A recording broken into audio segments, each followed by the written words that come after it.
이제 살펴볼 것은 우리나라 주변의 기단과 전선에 대해서 알아볼 거예요. 먼저 기단을 알아볼게요. 기단이라 함은 기단은 공기 덩어리를 말하는데 큰 규모의 공기 덩어리를 기단이라고 합니다. 그리고 기단은 큰 규모의 공기 덩어리이기 때문에 머무르는 지역에 기상 특성을 가지고 있습니다. 예를 들어서 사막이라면 어떤 기상 특성이 있을까요? 건조하다라는 기상 특성이 있을 것이고요. 바다라면 습하다라는 기상 특성이 있겠지요. 또 고위도라면 차갑다 혹은 다른 표현으로 한랭하다라는 기상 특성. 저위도라면 습하다가 아니라 한랭하다의 반대인 온난한 기상 특성을 가지고 있겠죠. 그러면 우리나라 주변에 역시 지도를 대강 그려놓고 생각을 해보면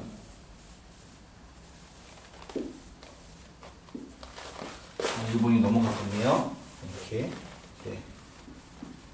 생각을 해보면 우리나라도 이렇게 4등분을 할 수가 있죠. 4등분을 하면 이 위쪽은 아래쪽에 비해서 여기는 위쪽은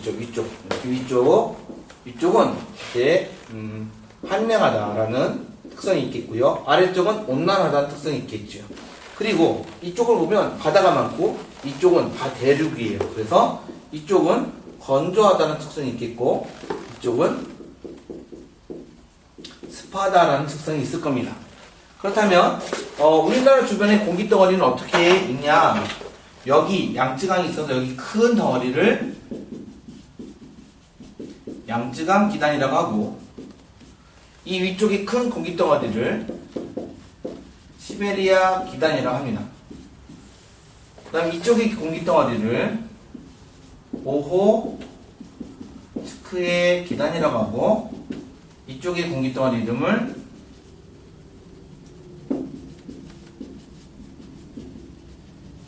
북태평양 기단이라고 합니다. 각 기단의 특성은 건조, 습하다, 온난하다, 한랭하다를 합치면 될 거예요. 이쪽은 한랭하고 습하고 이쪽은 온난하고 습하고 건조하고 온난하고 한랭하고 건조하고. 그런데 교과서 살펴보면 하나가 더 있죠. 교과서 177페이지 보면 여기에 적도기단이 있어요. 적도기단은 사실 멀리 떨어져 있어요.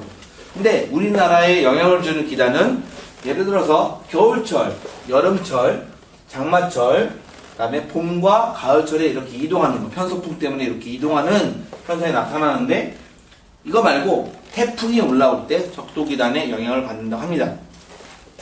그래서 우리나라 주변의 기단을 아시면 되고, 또 하나, 기단은 그 성질이 그대로 존재하지 않아요. 변해요. 양쯔강 기단이 서해를 통과할 때는 습해지겠죠. 바다에서 수증기가 올라오기 때문에 양쯔강 기단이 위로 올라가면 차가워지겠죠. 오호츠크 기단과 북태평양 기단이 만날 수도 있고요. 그러면 기단과 기단이 만나면 어떤 현상이 나타날까? 바로 전선이 만들어집니다. 먼저 이제 전선을 공부할 건데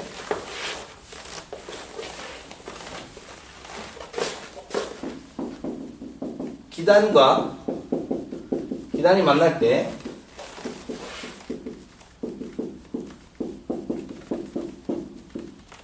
바로 섞이지 않고 경계면이 형성이 됩니다. 경계면이 형성이 되는데 여기서 재미있는 점, 기단과 기단이 만날 때 공기덩어리들이 만나기 때문에 서로 성질이 달라요. 대표적인 성질이 차갑다, 따뜻하다가 가장 대표적이에요. 기온이 다르다.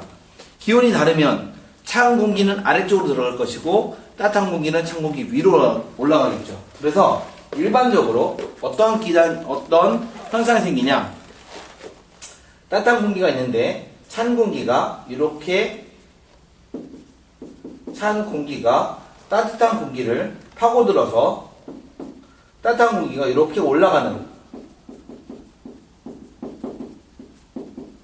올라가고 경계면이 이렇게 형성이 되는 기단이 생기랍니다. 우리는 이러한 전선을 한랭전선이라고 해요. 한랭전선이 이렇게 생겨날 때 우리는 요 면을 전선면이라고 하고, 전선면이 지표면과 맞닿는 요 선을 전선이라고 하고, 한랭전선은 뾰족뾰족하게 표시합니다.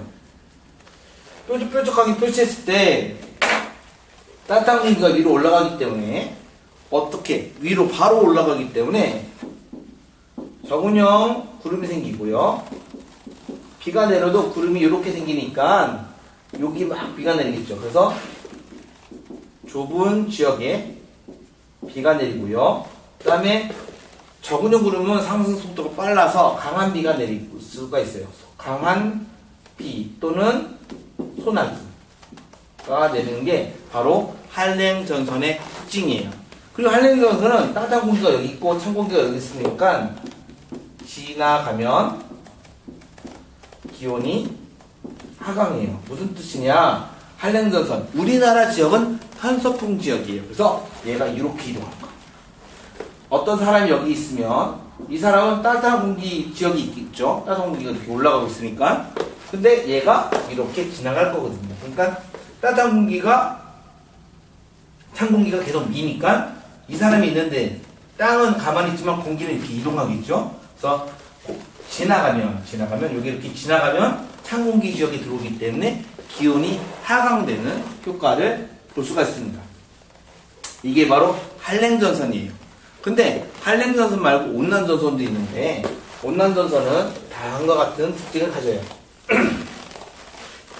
따뜻한 공기가 이쪽에서 한랭전선이 생겨서 찬 공기가 밀고요. 따뜻한 공기가 이렇게 올라간다고 합시다. 그러면 이거 계속 밀죠? 그러면 이 따뜻한 공기가 이게 계속 미니까 여기는 올라가겠지만 여기는 전체적으로 이쪽으로 밀릴 거예요. 그래서 따뜻한 공기가 이렇게 밀어가는데 이쪽에 찬 공기가 있어요. 역시 편서풍 지역이니까 얘가 이렇게 이동을 하는데, 따뜻한 공기는 이 공기가 워낙에 빨리 밀어서 따뜻한 공기가 이렇게 바로 올라갈 거예요. 천천히. 찬 공기가 가는데 얘는 천천히 가고요. 따뜻한 공기는 온도가 높으니까 활동이 활발하여 더 빨리 갈 거예요. 근데 찬 공기를 만났어요. 만났으면 따뜻한 공기는 찬 공기 위로 가겠죠. 그래서 전선면이 이렇게 형성이 되고, 여기가 지표면과 만나는 것이 바로 온난전선이 돼요. 온난전선은 동그랗게 부드럽게 표시를 해요. 그런데 다른 게 이렇게 올라가다 보니까 상승 속도가 바로 이렇게 올라가는 것보다 느리기 때문에 여기는 이러한 충운형 공기가 생기고요.